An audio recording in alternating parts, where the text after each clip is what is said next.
Gvanta Daturashvili. Did I say that right? Yeah, it's more or less right. Thank you very much. I know that you're working as a young Georgian professional for Saatchi & Saatchi, one of the world's leading communications agency. Everybody knows them. It's very exciting, I suppose, to be in an agency like this, but first of all, I wanted to talk about something we were talking about earlier. We were talking about storytelling. Now, for a person of my age, storytelling is getting a book and reading to your children before you go to sleep, before they go to sleep. Now, how does that possibly relate to a big international advertising agency like Saatchi & Saatchi? Well, it relates to basically all advertising agencies, and advertising agencies and communication agencies are not the only sort of businesses that use storytelling to its advantage. But main need for it is that we are becoming more and more over-communicated society, and that has been true since the beginning of 20th century, and then the amount of information has only gotten bigger and bigger since then. And just because people have to go through so much unnecessary information to actually find something that they might use, they might find useful and remember it, the communicating parties need to become very creative and strategically work out how to provide them with this information so that it stays with them longer. So you're saying, if I get this right, you're saying we live in a world where there is simply too much information. Definitely too much information. And the role of a communication agency like yours is to try to put this in a form where people can understand it. Did Exactly. I get that right? Okay. Research has shown basically that people find it easier to remember bits of information if they're wrapped up in a story rather than actually just separate individual facts. And that's why it has become so widely used in advertising. Actually, advertising was not the first sort of field who started to commercialize storytelling. It was back in the days Pulitzer and the old newspaperman who started to notice that when they wrap up their news in a form of an intriguing story, they get much more readership and much more people are intrigued and buying their newspapers rather than when they sell it just as facts and common news. So this concept of storytelling goes back all the way to how many years? Oh, concept of storytelling goes back to as long as probably we as humans started communicating, because you see in the old caves, you go in and you find that they tell stories of how they were hunting, and then that's something that we as humans do naturally, and we started doing it as kids. When we're small, we're becoming creative, we tell stories that are being told to us. It's a very important tool of communication because it has ability to connect two people on deep emotional level, and that's very rare thing. For instance, all people are on their individual emotional journeys, right? And they usually go in their own way. But empathy, the human empathy, ability to feel put each other's emotions as your own, enables us to sort of overlap and sync for a period of time. And storytelling is a tool which makes it possible for large groups of people to sync their emotions together. So it allows us for everybody to feel happy at the same time, to feel sad at the same time, to feel angry. That's how you do revolutions, that's how you sell your products, that's how you achieve your goal, when you make people united and you make them feel something. Let me interrupt you one more time, because I'm really fascinated by this. So by using storytelling, instead of just throwing more information at people, you allow them to empathize with the story that's being told, to empathize with each other. And you're talking here also about not just empathy, but emotions in general. You manage to create emotions. Now, I love the way, in reply to my question, when does this start, you said, oh, well, people used to do this on cave walls.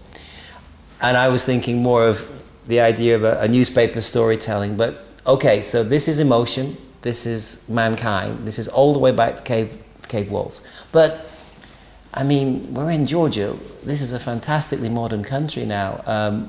Surely, in your business, it's all about the internet, it's about social media. How does cave walls and storytelling work in a modern communication and advertising environment today? Why do you need storytelling if I'm going to put and boost a post on Facebook, for example? That's a very good question. Basically, what I was referring to, what I was talking about caves in ancient times, is that it's an organic thing that's very human. And then as humans evolve and then platforms around us evolve, this organic thing comes with us and changes its shape. So if previous times the storytelling was a very large copy, a print ad where they were talking about a couple who went on vacation on Hawaii and how many mojitos they drank there, and that was their storytelling. And after that it became film, and it was in the film you were telling that somebody purchased a product and after that their life became better, etc., etc. Now it has becoming more digitalized, and now it's happening on social media, it's happening basically whatever you can use as a communications platform, you can tell stories there. But what's important is that not to look at the storytelling as a traditional concept, but to look at the platform where you're telling the story and make your stories fit into that platform. For instance, if you're thinking about TV, you're thinking in a completely different way, but if you're thinking about digital, you need to change your attitude completely. It's a completely different method of storytelling. Can you use the same theme, the same story on different platforms? Yes, you could technically use the same story, but I would always recommend to come out of the platform first. In the regard of how to say, so for instance, we're working with Pepsi, and then they often engage opinion leaders into their content, and when you're working with opinion leaders, what you're trying to create is a meaningful relationship between the brand and the opinion leader. So you have the brand narrative. My product does this. It helps you get out of the loop. It helps you do this.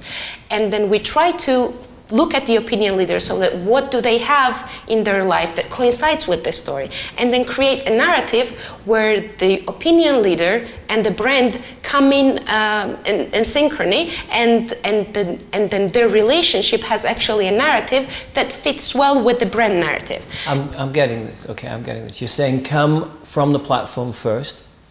And if you're going to use a technique like, for example, connecting an opinion leader with a product, make sure that part of his personal or her personal story actually does connect. So to be honest to the product in a sense. Definitely. Honesty is essential. Actually, there's a bit of a science behind it. If I tell you a story, any story whatsoever, your body is going to start to discharge something called dopamine, and dopamine helps you focus and gives you motivation, and it helps you remember things longer. Now, if I tell you a story that makes you empathetic towards a hero, that you relate to the hero, you feel their pain, you feel their happiness, you feel what they're feeling, then it makes your body issue oxytocin. And oxytocin helps you bond, makes you more trusting, and makes you more generous. If I tell you a story that makes you laugh, it makes you happy, then your body makes endorphins. And then those endorphins make you more relaxed and more focused.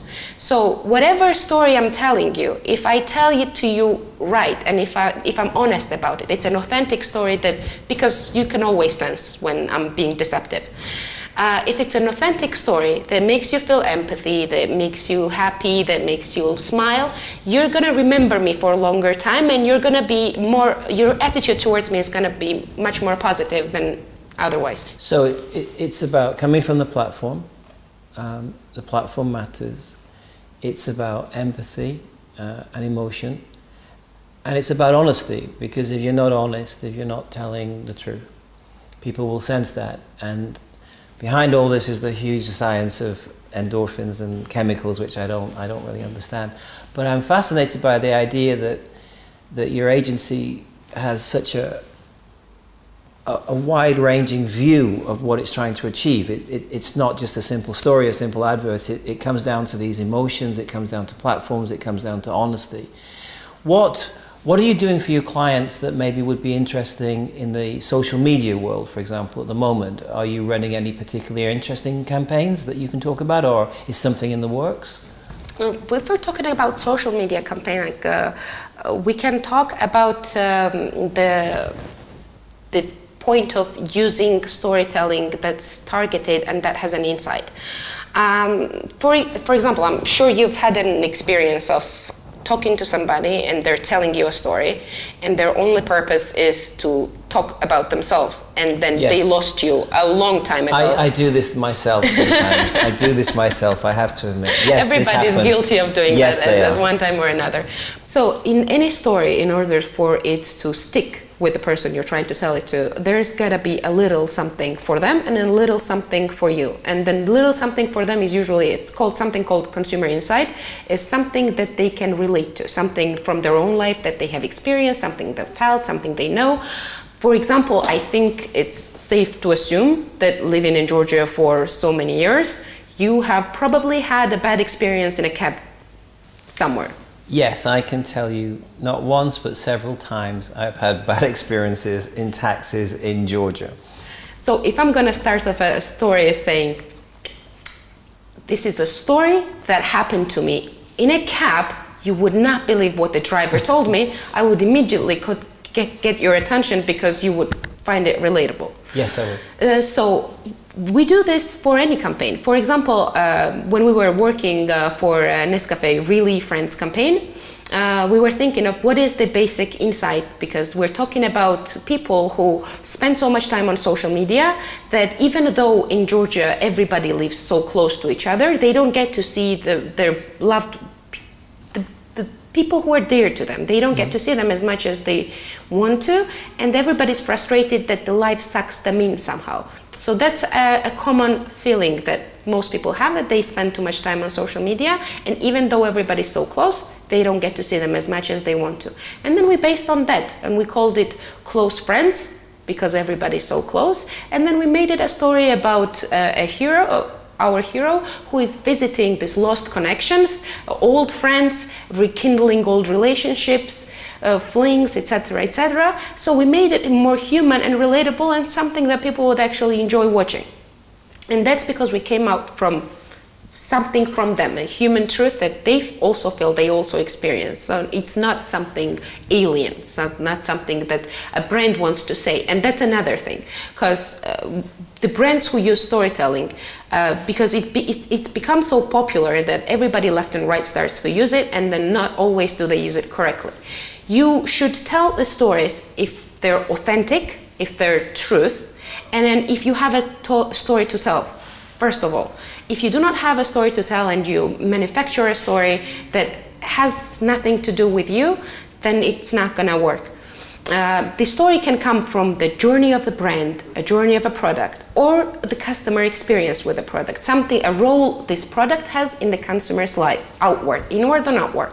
In this case, for instance, Nescafe that I mentioned, this journey of outward, because coffee time is something that people always have been communicating over their relationships, like catching up with each other's lives. So this human, physical, real life contact is somehow connected to the coffee time. So the brand is organically there. They did not manufacture the story.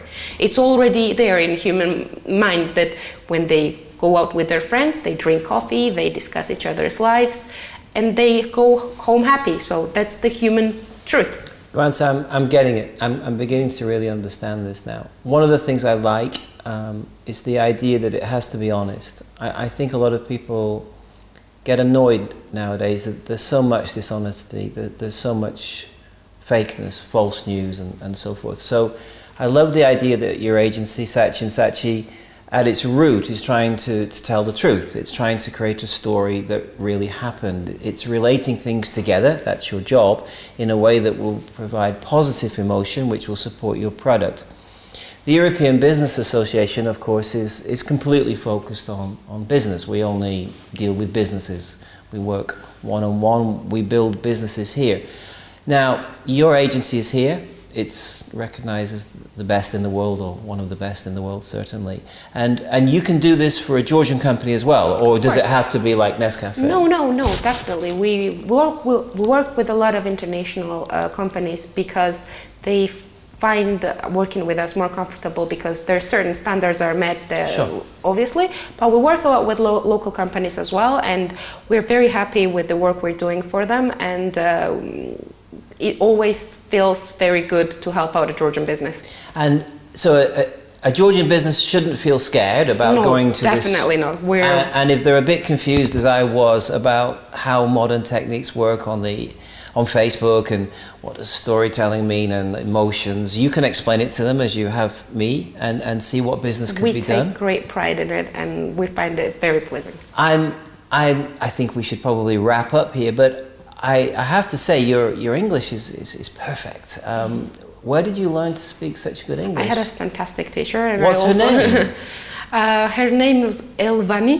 Wow!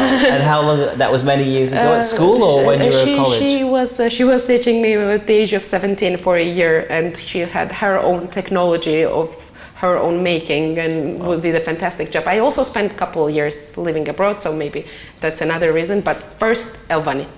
I always think that if you look at a company, and I've run a few in my time. What really defines companies isn't their products, it's their people. And I think your company, Saatchi & Saatchi, here in Georgia, should be very proud of you. Thank you so much. It was a pleasure to meet you. And you as well.